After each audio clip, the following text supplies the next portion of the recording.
belajar tema 8 daerah tempat tinggalku. Subtema 5 lingkungan tempat tinggalku. Pembelajaran 5. Tujuan pembelajaran yang akan kita capai yaitu 1. Kalian mengetahui letak daerah tempat tinggalku. 2. Kalian mengetahui keberagaman karakteristik individu berdasarkan gambar. 3. Kalian dapat menjelaskan karakteristik individu di dalam keluarga. 4. Kalian dapat mengetahui cerita rakyat pada suatu daerah dan mencermati tokoh-tokohnya. 5. Kalian dapat menjelaskan tokoh protagonis dan antagonis dalam cerita fiksi.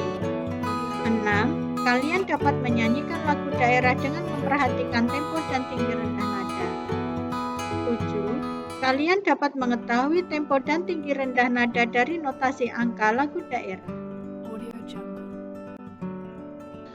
Ayo mengamati. Keluarga besar Beni berasal dari Medan, Sumatera Utara.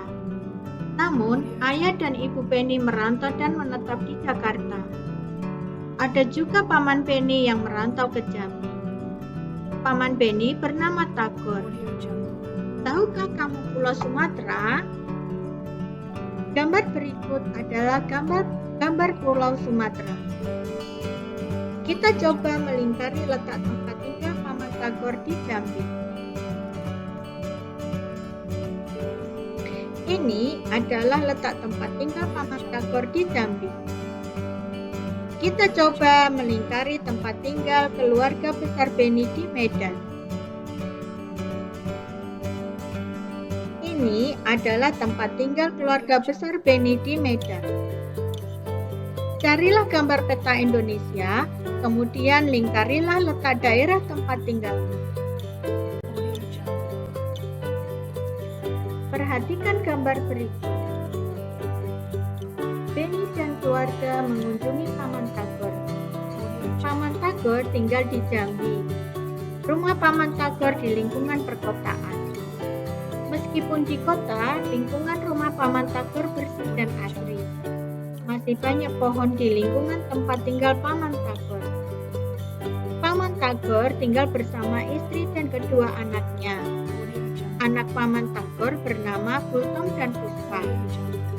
Amatilah gambar tersebut, lalu identifikasilah keragaman karakteristik individu pada gambar tersebut. Tuliskan hasilnya pada kolom yang sudah disediakan.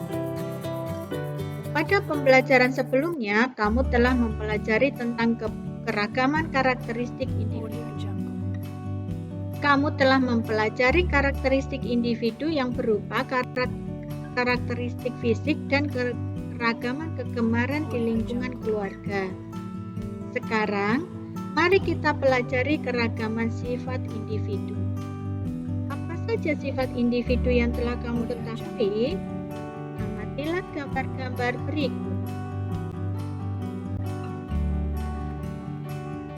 Amatilah gambar berikut. Lalu, identifikasilah keragaman sifat individu berdasarkan gambar berikut. Tuliskan jawabanmu di bawah gambar.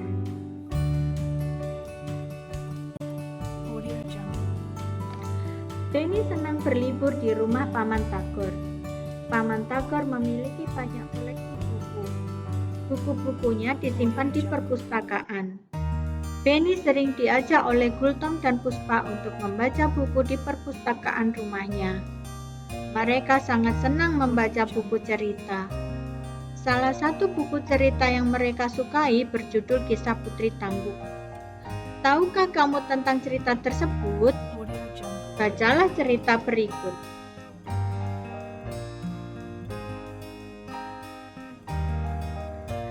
Dalam cerita, terdapat tokoh yang memiliki sifat baik hati. Tokoh seperti itu disebut protagonis. Ada pula tokoh yang memiliki sifat jahat. Tokoh bersifat jahat disebut antagonis.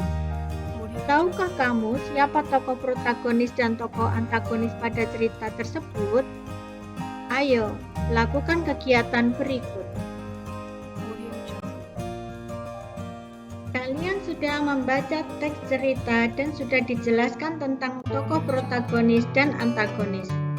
Selanjutnya, Jawablah pertanyaan berikut berdasarkan cerita berjudul Kisah Putri Tangguh tersebut. Saat membaca di perpustakaan rumah, Gultom dan Puspa bercerita kepada Penny. Mereka menceritakan tentang kebiasaan ayah mereka. Paman Tagor dulu suka menggendong Gultom dan Puspa sambil menyanyikan lagu. Lagu yang dinyanyikan Paman Tagor berjudul Injit-Injit Semut. Lagu tersebut merupakan lagu dari Jambi. Tahukah kalian tentang lagu tersebut? Ayo, nyanyikan bersama-sama.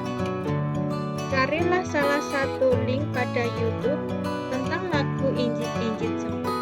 Nyanyikan lagu Injit-Injit Semut bersama keluargamu atau teman di kelasmu.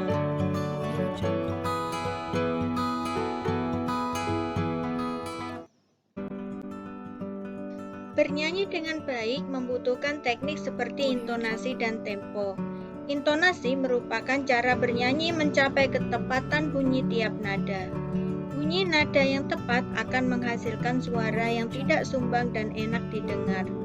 Untuk mendapatkan intonasi yang baik, kamu dapat menyanyikan nada-nada berikut secara berulang tanpa mengandalkan otot-otot leher dan berteriak. Nada-nada tersebut dapat dinyanyikan dengan tempo lambat, sedang, dan cepat. Kecepatan lagu diukur dengan alat pengukur yang disebut metronom Melzer atau disingkat MM. Metronom Melzer ini akan memberikan petunjuk seberapa cepat atau lambatnya lagu dinyanyikan. Sebagai contoh, lagu Timang-Timang Anakku Sayang ditulis dengan tempo andante. Kecepatan tempo andante 72-76 mm. Artinya, lagu harus dinyanyikan dalam kecepatan 72-76 ketukan yang tetap dalam waktu 1 menit.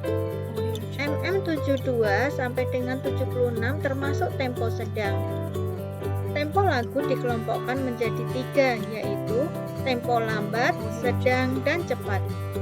Tempo lambat contohnya lento, sekitar 56 sampai dengan 58 mm. Tempo sedang contoh andante seperti orang berjalan 72 sampai 76 mm. Dan tempo cepat contohnya allegro yaitu cepat, hidup, dan riang 132 sampai 138 mm.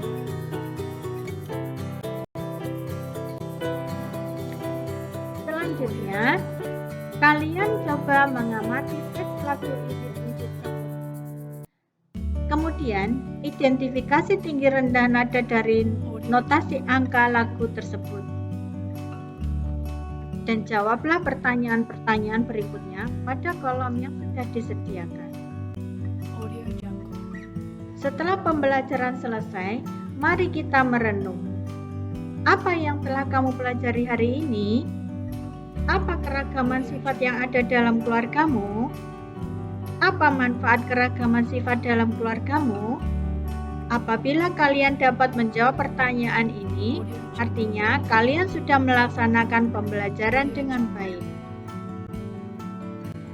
Artinya, kalian dapat bekerja sama dengan orang tua melakukan kegiatan di rumah. Pada pembelajaran 2, kamu sudah mencatat syair lagu daerah yang dinyanyikan oleh orang tuamu. Sekarang, mintalah kepada kedua orang tuamu untuk mengajarimu menyanyikan lagu daerah. Selamat melakukan kegiatan bersama orang tua. Salam semangat selalu.